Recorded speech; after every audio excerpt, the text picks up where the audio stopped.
Chapter 22. The light shone through the clouds, her face an ethereal silhouette against the aircraft window as we ascended on our homeward journey. I indicated the clouds and remarked that we were indeed getting nearer the end of the journey. She responded, understanding my meaning. I suggested that when we arrived home, it would be time to make the preparations necessary for that end.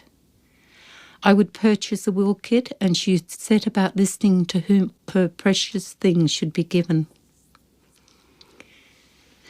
"The healer can't cure my cancer," she observed, a question implied by the intonation in her voice. I replied that indeed he could not. "What I don't understand is why, if he's such a spiritual person, he isn't preparing me for my next life," she continued. An understanding at last.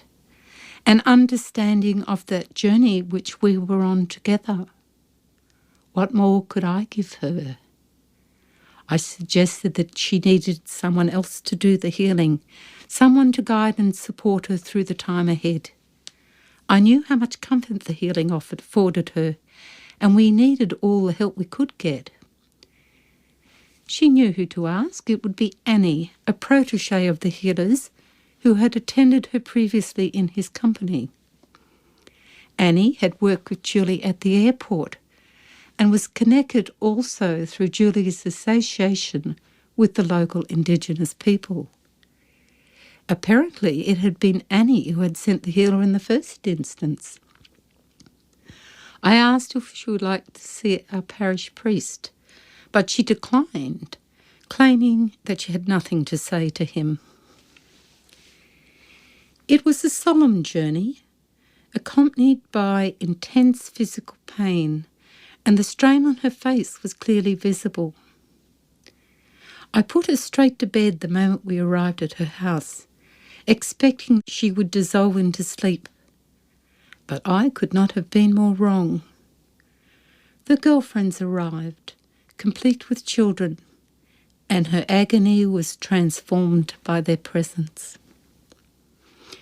Emma and her partner Brad were to return on the afternoon flight to Sydney to collect the car and drive it home.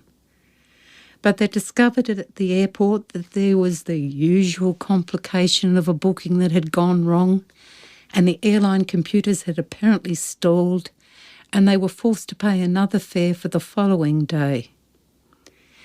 An unplanned evening together instead.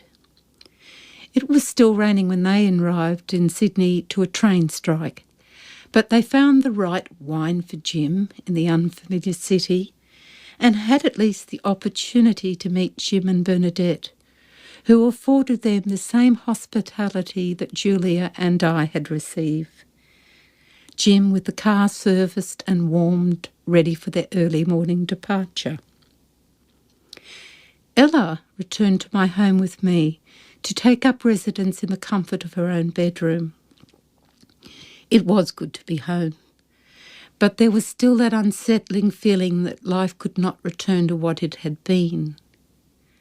Her sisters were glad to have Julia home at last, and Emma and Brad had moved out of their room near the bathroom and moved down to the cellar, a swap, so that it was possible to care for Julia. Jimmy protested at the move, but our minds were made up. He was still unemployed and had made no effort to contribute to the household in any way. Julia was very short with him, no hesitation in demanding that he did as she bid. Such a big man, but he'd come to hang his head in a subordinate manner whenever she admonished him, like a child being reprimanded by an adult. He told Katrina that her feistiness was one of the things that he found attractive about her, her spirit, her willingness to fight. However, he never acknowledged that the reality was that he was the only person with whom there was ever any dispute. Katrina reported an awful evening which involved his shouting at her.